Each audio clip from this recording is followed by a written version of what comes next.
Warahmatullahi wabarakatuh. Di sini saya bersama dengan Ibu Saya Wiranti.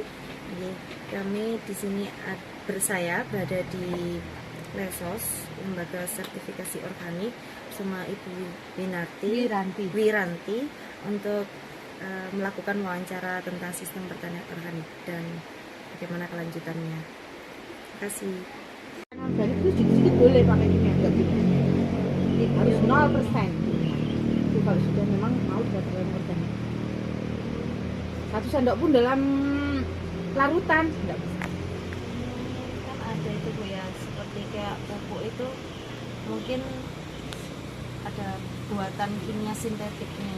Itu apakah masih tetap dikatakan organik atau tidak? Dalam standar SNI 679/2016 sekarang yang sudah menjadi dasar, sebenarnya standar organik itu dirintis disahkan mulai tahun 2002, 6729/2002 tentang sistem pakan organik. Ini hanya beberapa cakupannya. Kemudian ada revisi 2010 juga masih sistem pakan organik dengan beberapa cakupan, hanya pertanian dan ternak.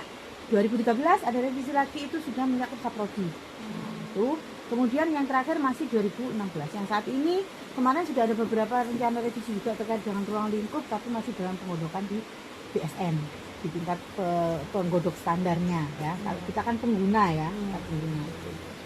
Jadi dalam situ di lampiran mulai A sampai E itu menyebutkan banyak apa saja yang boleh untuk pertanian organik, apa yang boleh dengan batasan dan apa yang nggak boleh. Yang nggak boleh ini adalah semua yang berbau sintetis. Kalau yang dengan batasan itu boleh yang kimia alam, batuan, misalnya dolomit, kemudian stone meal, banyak di situ dijelaskan itu ada yang boleh dengan batasan. Makanya kalau yang saat ini orang yang mau praktek pertanian organik, yang pertama kali ada dipahami adalah melihat standarnya dulu. Karena kalau mau sertifikasi ya, kalau arahnya ke sertifikasi. Tapi kalau misalnya pertanian organik ini tanpa standar, ini boleh nggak boleh, yang pasti yang kimia sintetis itu yang tidak boleh dalam pertanian organik. Untuk langkah-langkahnya bagaimana kita bisa menentukan lahannya itu mendapatkan sertifikasi organik itu seperti apa? Analisis sejarah lahan. Di situ harus kita tahu bahwa lahan itu sebenarnya awal mulanya lahan yang dikelola untuk apa? Apakah lahan tidur dalam waktu yang panjang? Misalnya kan ada ya beberapa itu lahan tidur kayak lahannya perusahaan sampai 5 tahun, 10 tahun dibiarkan gitu ya.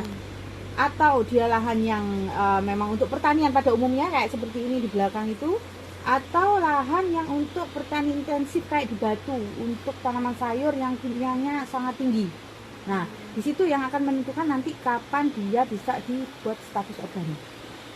Kalau lahan tidur yang tadinya notabene 5-10 tahun tidak diapa-apakan, tidak dikelola dan lain sebagainya, itu mau melakukan organik bisa langsung. Jadi secara lahannya adalah di situ bahwa sejak tahun berapa tidak dilakukan pengelolaan di lahan tersebut dan tidak ada penggunaan asupan kimia. Itu kalau untuk langsung ya, namanya zero conversion namanya. Tapi kalau misalnya lahan seperti ini di belakang kita ini ada lahan sawah, dia intensitas untuk pertanian konvensional. Tapi sejauh mana mereka penggunaan kimia, pupuk atau pestisidanya, ketika memang bisa ditelusuri itu tidak intens dan didukung dengan hasil uji tanah untuk mengetahui bahan organiknya misalnya berapa, kurangnya berapa, itu mungkin kalau sesuai standar di SNI untuk tanaman musiman standarnya 2 tahun konversi. Itu konversi itu sudah 0 kimia ya. Kalau yang dibilang misalnya ada yang masih 50% organik, 50% itu bukan konversi, itu transisi, baru upaya perpindahan ya. Nah, kemudian kalau sekurang-kurangnya kalau kita melihat seperti itu dalam waktu 1 tahun sudah 0 kimia, tapi dengan menambah pupuk sebanyak-banyaknya akhirnya meningkatkan bahan organik tanah sesuai standar, mungkin sekurang-kurangnya 18 bulan sudah bisa 12 bulan bisa direkomendasikan untuk organik. Masanya konversi sejak start 0 kimia, kasih pupuk sebanyak-banyaknya, itu dikonversi. Walaupun orang bilang kan sudah organik ya, tapi untuk masa penghilangan residu. Kalau untuk tanaman tahunan 3 tahun standarnya.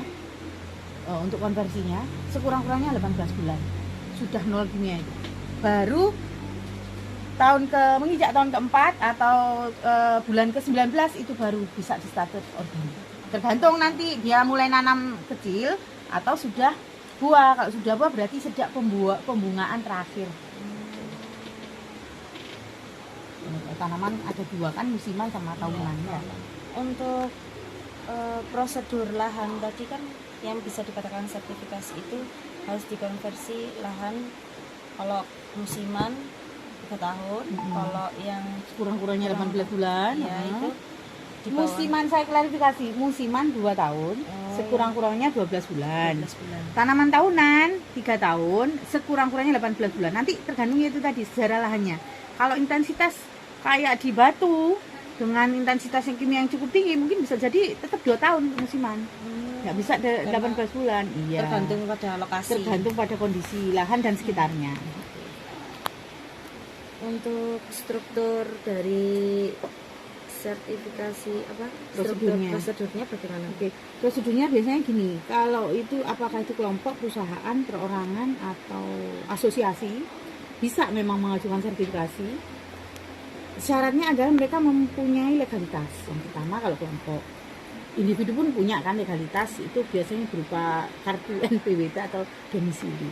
Kemudian yang kedua punya sistem panduan mutu kalau untuk perusahaan. Kalau untuk kelompok itu pedoman ICS, Internal Control System, yang mana di dalamnya itu ada salah satu organisasi. Di dalam organisasi misalnya kelompok di Sumbergondo, kelompok besar, di situ ada organisasi ICS di dalamnya, yang mana dia bertugas untuk melakukan kontrol secara internal bahwa yang dilakukan oleh anggota itu adalah sesuai dengan standar organik, benar melakukan kegiatan organik. Karena prinsip dari prinsip dari pelaku pertanian organik itu adalah satu, jujur. Kalau memang dia pakai, bilang pakai. Kalau enggak, bilang enggak. Kalau memang sudah organik, bilang organik. Kalau belum, bilang belum. Jadi untuk yang mengontrol di lahan itu berarti dari kelompoknya sendiri. Di kelompok sendiri, baru setelah itu melakukan di kelompok itu, di tim ICS itu ada pembagian tugas, ada ketua ICS sendiri sebagai koordinator, kemudian ada petugas lapang, inspektor internal, ada bagian penyuluh lapangnya juga di internal, kemudian ada bagian pengadaan, pemasaran, pembelian dan lain sebagainya. Itu nanti kalau sudah besar ya. Tugasnya adalah pelaku pendataan ini melakukan itu tadi, menganalisis sejarah lahan dari anggota. Misalnya punya 10 anggotanya dan itu tidak satu blok, ya, berarti dia harus mengecek semuanya, terakhir kapan menggunakan ininya. Kemudian membuat peta lahan. Jadi peta lahan itu harus sesuai dengan kondisi di lahan itu, luasnya berapa, jarak dari jalan berapa misalnya, terus batas-batasnya siapa saja. Kemudian melakukan inspeksi internal sebelum mengajukan sertifikasi ke lembaga sertifikasi organik. Jadi diinspeksi dulu. Makanya orang yang ada di dalam tim ICS itu harus orang yang kompeten, harus memiliki kompetensi untuk melakukan inspeksi internal dan memahami standar organik.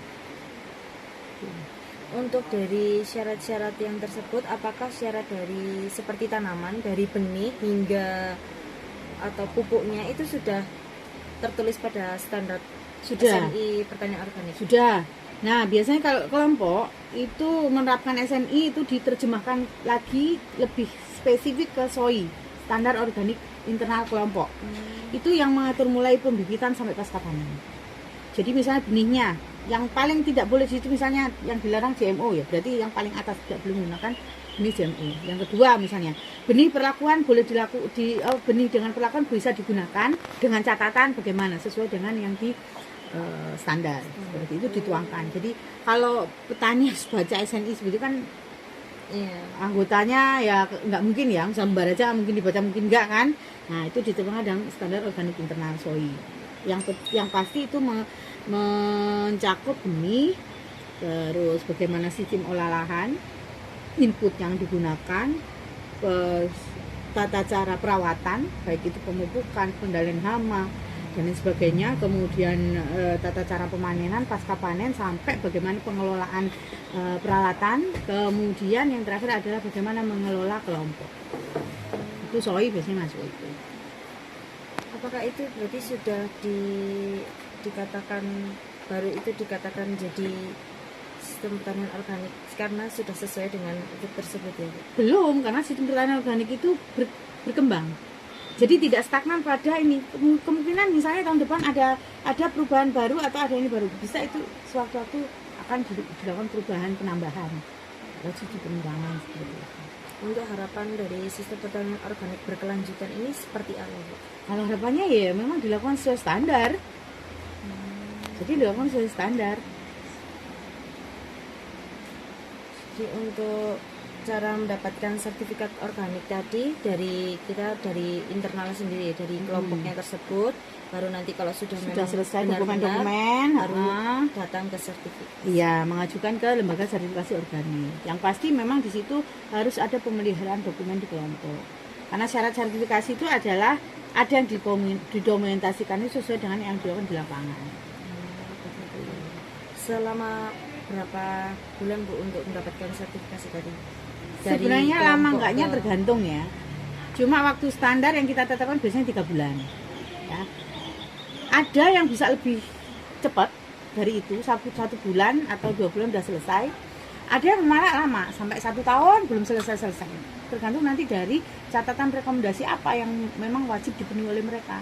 Apakah syarat standar organik sudah masuk atau belum? Karena sertifikat organik itu bisa walaupun sudah dilakukan pemeriksaan, kan tetap mereka wajib bayar ya, tapi bisa juga ditolak. Kenapa? Karena dari anggota tidak ada yang organik, belum ada yang organik, sehingga itu ditolak. Jadi walaupun mereka bayar tidak bisa terpisah sertifikat organik, itu bisa.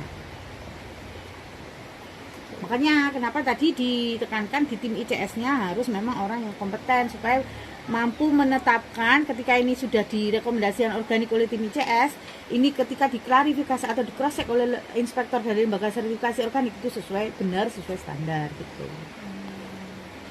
Ya, baik, terima kasih untuk wawancaranya gitu ya. Jika nanti ada kurang lebihnya mungkin saya akan tanya langsung ke Oke. Ibu.